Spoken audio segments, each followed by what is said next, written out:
is. Thanks for the reminder, Josh. So for those watching the recording later, this is where we're getting started, and these are some of the specific commands we're going to cover today. And in a second here, I'm going to pass it over to Josh, and we can start getting actually into the software. So thanks again for attending, and let's get started.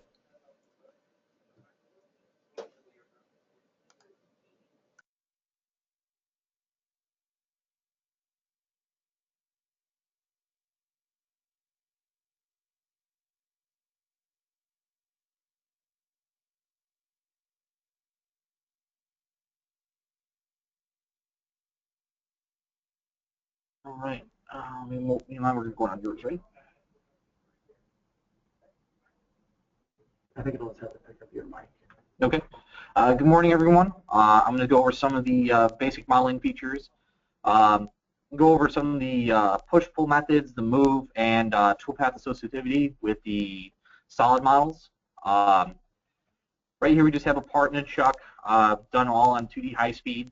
One of the key things to remember if you're going to be programming off of a solid model, to do incremental off of what you're based off of, so the toolpath change with it. The first one I'm going to go over is going to be the move function, which will be model prep move.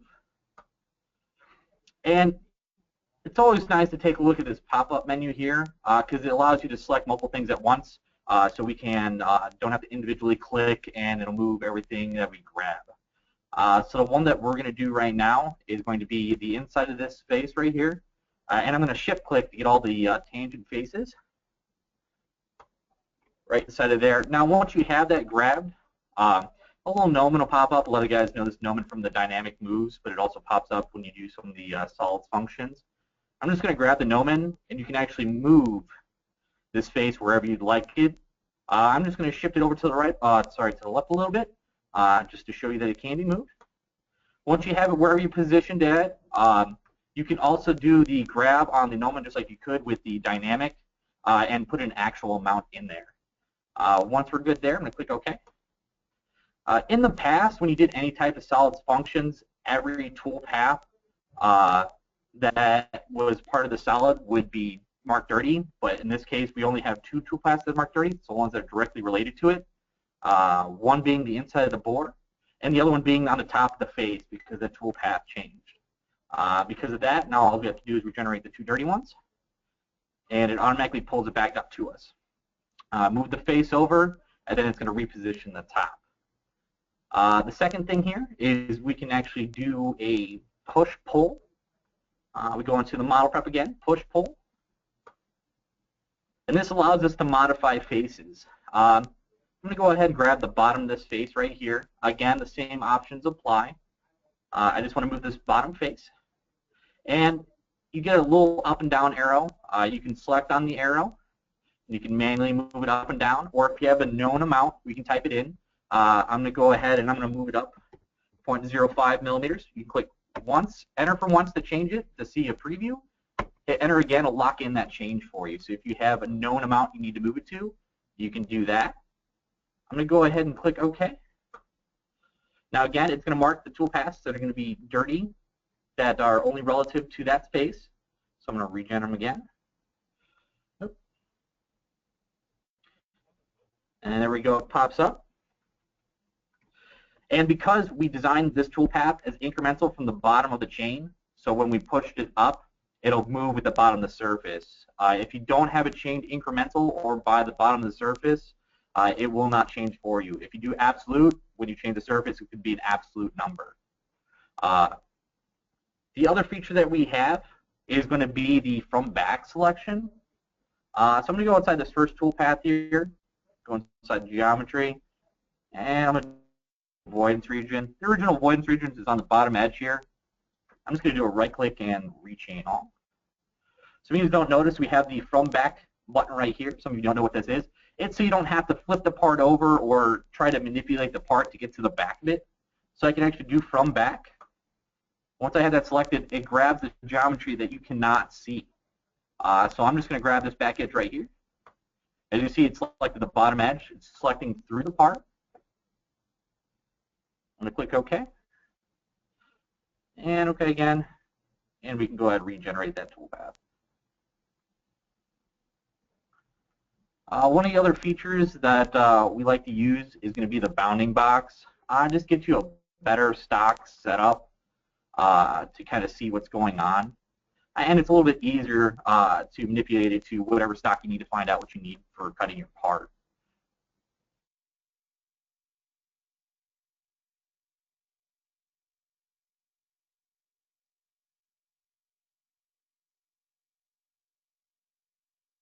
All right, I'm going to go over the bounding box real quick. If we do create and then bounding box, it's going to ask you what do you want to create the bounding box from. I'm going to go from this solid right here. Click on the enter button and then get a 3D preview. You have the option to do push and pull as well on top of this.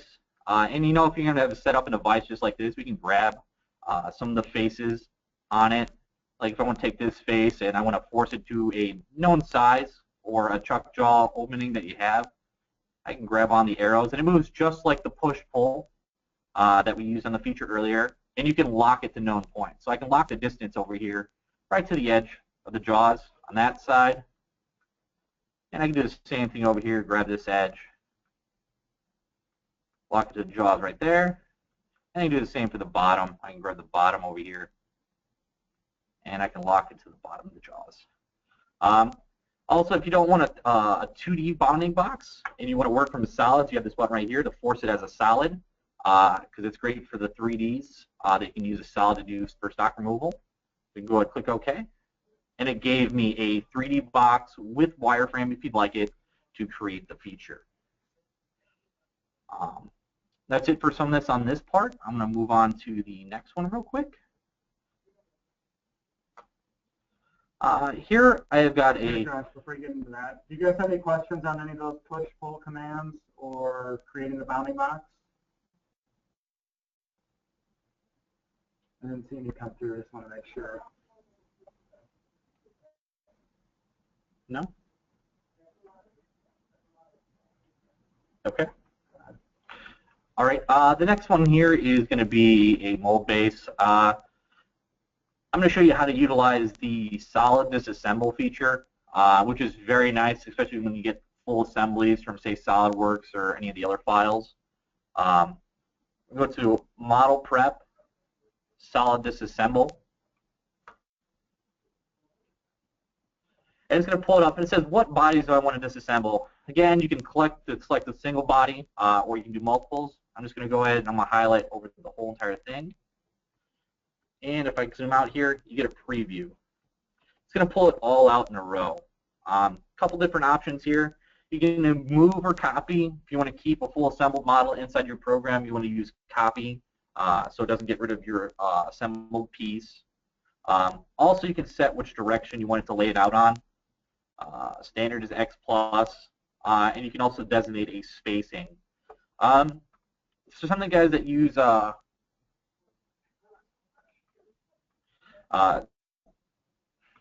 you can sort by thickness as well. Some of the guys that have router can do it by their material thickness. So if you sort by thickness, it'll actually spread it out this way for you, if that's what you have. Also, you can set it to different levels. Base by 1,000. You can also set it that way and separate it so you can easily manipulate the parts and hide the levels down here inside the levels manager, so you can work on one part at a time, so you don't have your screen as cluttered. Go ahead and click OK here. And it pulled it completely apart for me. You can see in levels, I had a copy not move, so everything's set up that way. It's based off 1,000, so you can see each one of the thousands that offsetted it by created a new level for me. So I can hide each one and just work on the part I'm working on and create a new work offset. Any questions on the solid disassemble?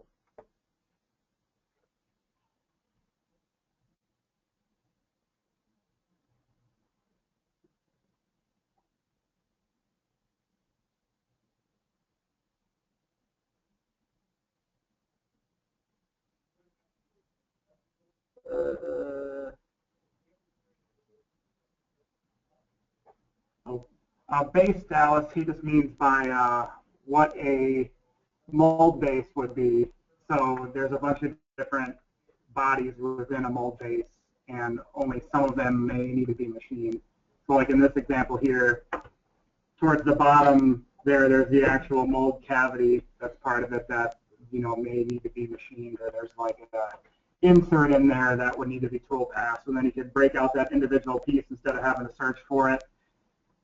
Say file, save some, and just save it to a new file if you wanted, or just single out that level, then delete everything else. The base 1000 is what you want to offset the level by. It's the transform feature.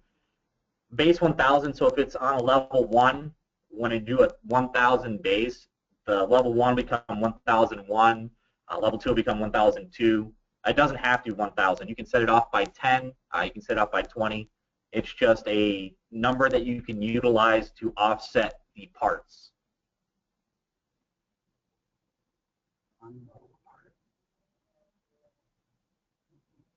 Now you cannot unroll a part with the solid disassemble. You'd have to use a different method to do it. You can only unroll certain things. If you have a part you'd like us to look at, send it into the tech office so we can see exactly what you're trying to unroll. And Josh, your question on what happened to the assembled model, that's an option when you first go into the function. You can either move everything from the assembled model, or you can create copies. So if you set it to create copy, then it'll leave everything you had initially imported. In this case, we had a solid assembly. It will leave everything on its imported location, and then make a copy of all the different solid bodies within the same Mastercam file.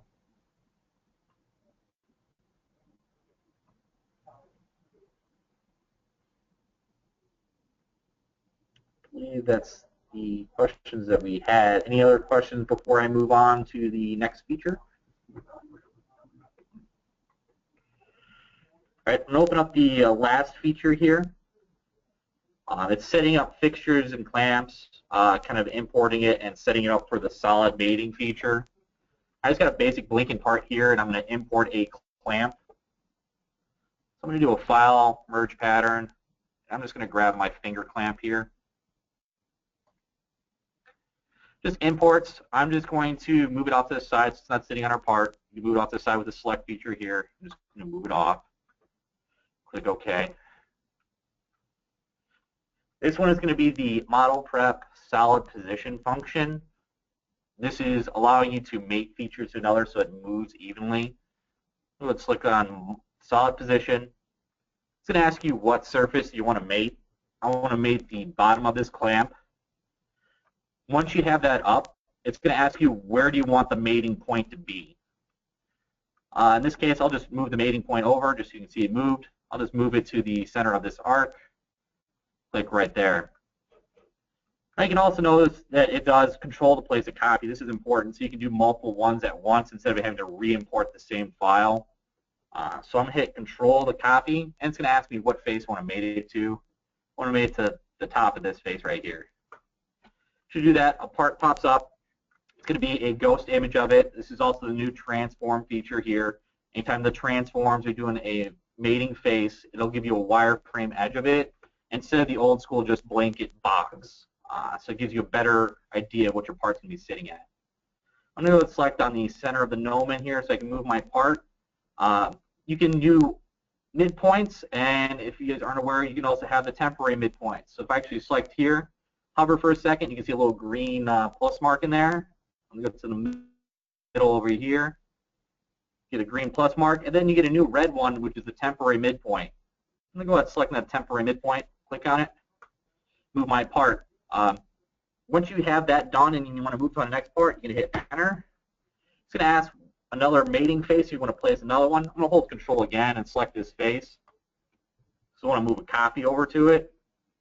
Again, I can grab the gnomon. I'm just going to move to the midpoint over here, and then you can rotate the part as well. Go ahead and rotate that 90 on here. Once you have your part moved again, you can hit Enter. And it's going to ask you again, you want another mating phase? Sure, I'm going to drop one more clamp on here. But this will be the last clamp I drop, so I'm not going to hold control because I want this last one over here to move over so I have another one floating in space. I'm going to click on the mating face, and I'll do a temporary midpoint over here again. I'm going to hold this midpoint, hover for a second, and look over here, hover for 1 second, and then I have the red mark. I can select on it, and then I can rotate my clamp so it sits correctly on there. Hit enter once you're done, it'll move over, and then you can hit escape out, and you have your 3 clamps set up so you know where they would sit when you machine your part to check against it. Can you show them how to then assign those, or where you go to set them to assign them as work holding for verify? So when you have the clamps, you want any type of fixtures you have, you want them to be on a separate level. Okay, mine automatically came in on a separate level right here, so you have them on level 231 finger clamp, and it says I got 3 finger clamps here. Any fixtures that you want to check have to be on one level. So if you have multiple fixtures, you want them all on one level here. And then you would go to, let me open up my toolpath menu here.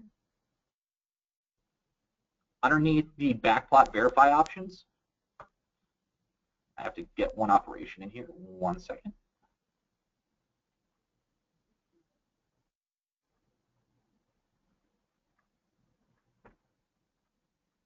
There we go. Let me get to the backplot options. Underneath here is fixture level. So I can go down to my finger clamps and level 231. Once you have that enabled, you can turn it on, and then when you do the backplot, it'll pull up inside of the menu. So set up a stock real quick here.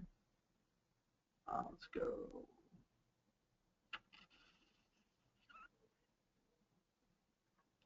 All entities. It's going to go a little farther on the stock. Just go ahead and do that. And let's change our Z real quick here. So the clamps are on top. So I'm going to go to verify.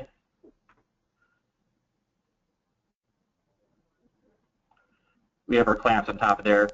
Now my stock is pushing far out because I didn't set up the stock correctly. But we have our fixtures in here. Any fixtures you have are going to be the gray option, and cutting material is here.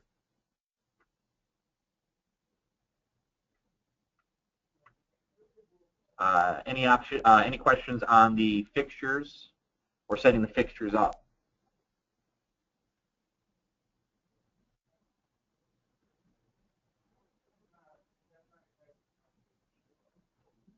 Looks like we have one over there.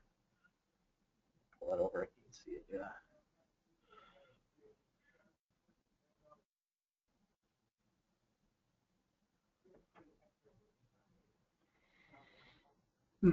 Arlen, we would have to take a look at that because I was actually trying that with that part that Josh first had set up. The vise is an inch, but the part I brought in was in metric, and it brought in the vise okay. It just asked me if I wanted to scale my vise to metric so everything was the correct size. So we'd have to see it because I was doing that okay. Ron's asking how to get vise or clamp models. You can get them typically from the manufacturer. So Kurt Weiss, I know, has a really good section on their website. And I believe if you just, let me see here. Kurt Weiss. Yeah, if you just kind of Google Kurt Weiss models, the first hit will be a link to the page, and then. But we can email you guys out, or I'll put it in the comment section of the video here. But any vise that they have on Kurt's website, they'll have a tab there. They'll have all the dimension data of the vise, but then on the 4th tab over, it'll be download a 3D CAD model. As far as clamps and all that stuff, if you want to shoot me an email, I have a nice library that Chris Kozel, who works for corporate now, made years ago, and it has, gosh, about 150 different clamps in there.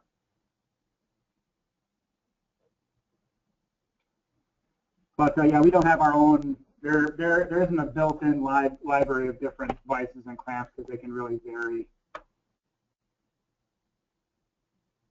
And Pete, to answer your question, yes, this is kind of a trick because I had a customer ask me the other day, we are doing some y-axis work on a lathe and we want a collision check against a specific chuck jaw when we're coming in, getting pretty deep into the part, and we want to drill onto there. So they basically modeled up what their chuck jaws were, added them to a model, and set that as a fixture, and defined it within the verify. And we might want to have one of the guys walk you through on how to do that, because it's kind of a, it's not a built-in feature. It's certainly something that we've requested for the lathe side of things, because if you don't have the machine simulation and you want to check for things like that, you want to be able to have, you know, if you have custom chuck jaws, or, you know, you just don't want to have the circular representation that verify typically shows, we can put that in there.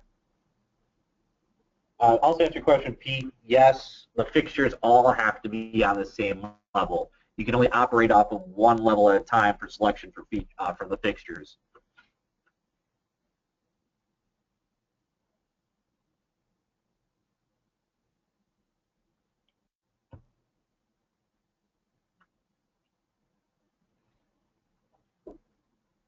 I'm just popping over to my screen because we're getting close to our 30 minutes here, but I just want to show you guys a couple things related to what Josh was talking about as far as the push-pull commands. So let's just say I'm trying to create a basic solid here. Once I go into my solids menu and I do extrude, a lot of the menus are similar to how they were with the push-pull command. So you always have the dynamic, you're putting the distances in, but again, you can here in drawing wireframe to create the solid, to edit the solid to however I need it to be. So push-pull, remove the solids history here, because with push-pull, you're not necessarily working solid representation of how they're created. And hang on, I'm going to mute Josh here. So once I remove the history, if I go in here and pick on all these various edges, I can then start adding a fillet to there. And you also have some options on how that's created. But once I put it in here, it gives me a preview. And then once I hit arrow, it's okay. And then, oops, I escaped out of that instead of creating it. But again, it's the same thing. You just pick on the edge, and then you can modify the radius. And that works for any of the commands in here as far as creating solids are concerned. This left-hand side menu is kind of what we're going to be moving to for all geometry commands when the next version of Mastercam comes out. So it might be worth spending some time checking out how these particular features work. Another thing in here that we didn't cover, and I think this came out, did this come out in X8? Did whole axis come out in X8? Yes, whole axis with X8, except it didn't have a whole axis. Okay. So I can still use the traditional commands here if I don't want to use push-pull, but I can say cut body through all, both directions, say okay. So a lot of times you'll get solid models and either it's at a weird angle or you necessarily don't have the wireframe geometry to define it. If you go under here, you go to model prep, whole axis, and then you can basically want to pick the cylinder wall of any hole you have. And once you pick that, you have a couple options of what geometry you want it to create. So if I pick on this hole here, right now I have it set to draw an axis line of that hole, to join it, and also to create a circle for the hole. And I can either create it at the top or the bottom or both. And I can also have it create points at the midpoint of that hole. So it's just a nice quick way, especially if you're getting some funky stuff where you have a rotary axis on your machine or even a 5-axis machine, to get the specific angle and geometry you need to either create a plane or machine a hole the way you'd like it to. And the last tip I have, and a lot of people don't know about this one, I might have spoke about this in the rollouts, but if you hold Control and Shift and right click, it brings up a couple extra menus in your graphics screen here. And because a lot of people say when I'm hovering over a bunch of little solid faces, I can't tell which one I'm actually picking on. So if you turn off this, what's called stipple hilta, it's just a Germanized word for how this is displayed. It switches the solid face selection to just whatever your highlight color is. So my highlight color is white, so any face I pick on, instead of doing the crosshatch or the stipple, it does the highlighting based on my highlight color.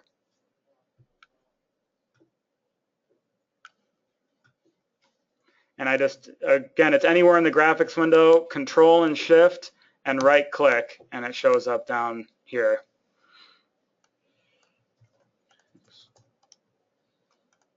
And then once I turn it back on, then I get the old selection style there.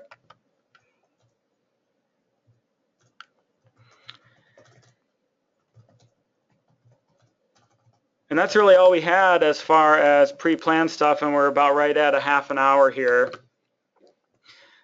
So for some reason, and I had to send a support request to GoToMeeting because I created a bunch of polls for you guys to answer to get some more information, because we want to start to make this a monthly thing, you know, right around the middle of the month, do a short, quick webinar on topics that are pertinent to you guys. And we just kind of picked this topic because there were a lot of new features here that came out in X9.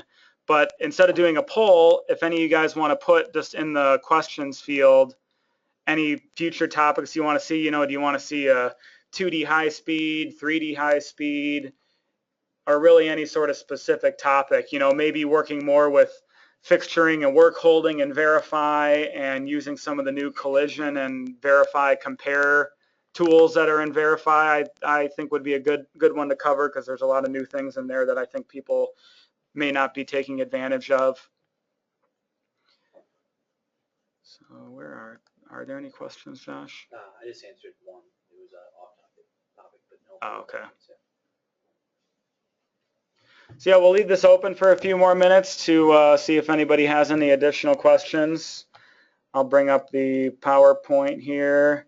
And just remember that if, you know, were there any questions we couldn't cover in the webinar today, or you saw something that made you think some more about it and want a more in-depth thing, you know, shoot us an email, give us a call. We're all here in the office today, so we'd be happy to help you out. And the couple ones that I did see come through, like Arlen's problem with trying to bring a metric work holding into an inch part, you know, might be worth doing a personal go-to assist and kind of try to see what's going on.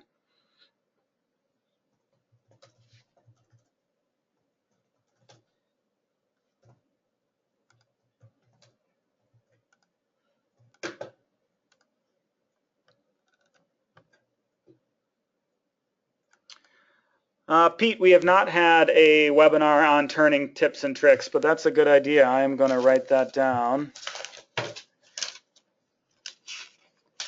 So I know we always do a lot of mill-focused stuff, but I would think it'd be nice to do a turning tips and tricks. Because, yeah, that one I learned about the other day about assigning work holding as to get kind of a custom chuck jaw into verify was pretty handy. I tried to send out to all, but it didn't work. I tried to send out the message to all, but someone asked if you can create a negative from solid models. You can. It's the Boolean feature inside the model prep. You just have to have two solids and you'd create a negative from it. So if you have questions about that, feel free to give us a call and kind of show how you need to utilize it. But it's pretty simplistic. You just have to make sure you have two solid models, and one model the models on the furthest extent have to be the same size to create a negative or remove feature from it. And good. Richard brought that up, because we've been starting to get some previews of the Mastercam that's going to be coming out this summer, and one of the new features that we were playing with the other day is called solid impression, and it basically does all the steps of the Boolean features in about 3 seconds, and it's really easy to use. And you know, we're shooting, I think latest I heard from Mastercam is going to be a June sort of time frame release, but unfortunately we're not allowed to show the interface yet or what we've changed to it, but there's going to be a lot of cool stuff coming out, both more on the model prep solid side like Richard had, and then if any of you guys know Dave Canigliaro is one of the Toolpath product owners at Mastercam, and he's been doing, if any of you guys are beta users in the beta forum, he's been releasing videos of some of the new toolpath functions coming to the next version of Mastercam, and it's some pretty trick stuff. But hopefully we'll be able to do a preview webinar on the next version coming up soon. That'll be another one that we'll be doing one of these monthly webinars on.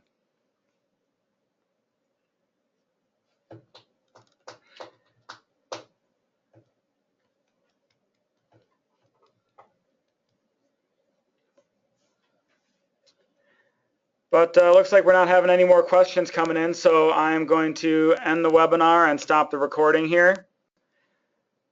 But it will be available on our website for anyone that missed it or you want to show it to someone again, both on our blog and on our YouTube channel, which if you go to shopwareinc.com,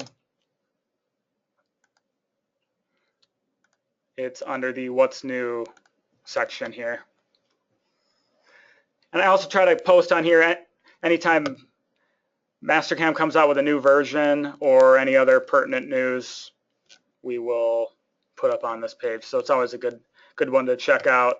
And also, if you guys didn't know, Mastercam runs a really good blog.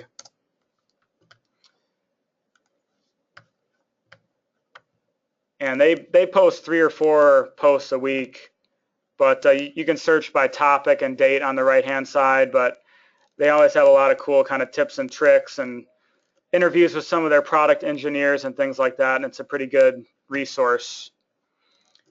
And for those of you that are still here, another thing I encourage you to check out is the new Mastercam forum. So since Mastercam came out with the new website and we have that account linking feature, once you get your account linked, you have access to the Mastercam forum, and you can do that right within Mastercam X9. So if you have your license loaded and you go to help, you go to link on mastercam.com, and then it'll pull up a linking code that it'll walk you through the steps to paste in on your account on mastercam.com, and that gives you access to the forum as well as a couple other things. But once you're in the forum, and if our internet was faster, there's the main industrial forum here.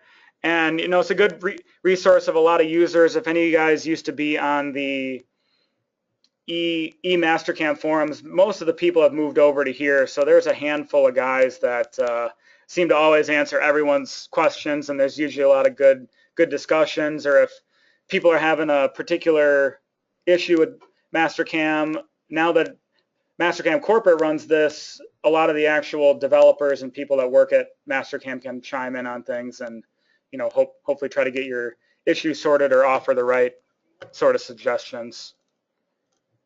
But I'm a big fan of community help when all trying to work together, and this is a great resource for that. But I want to thank you all again for attending, and we'll be sending out an email blast probably the first week of March with what the next topic's going to be. So have a nice day.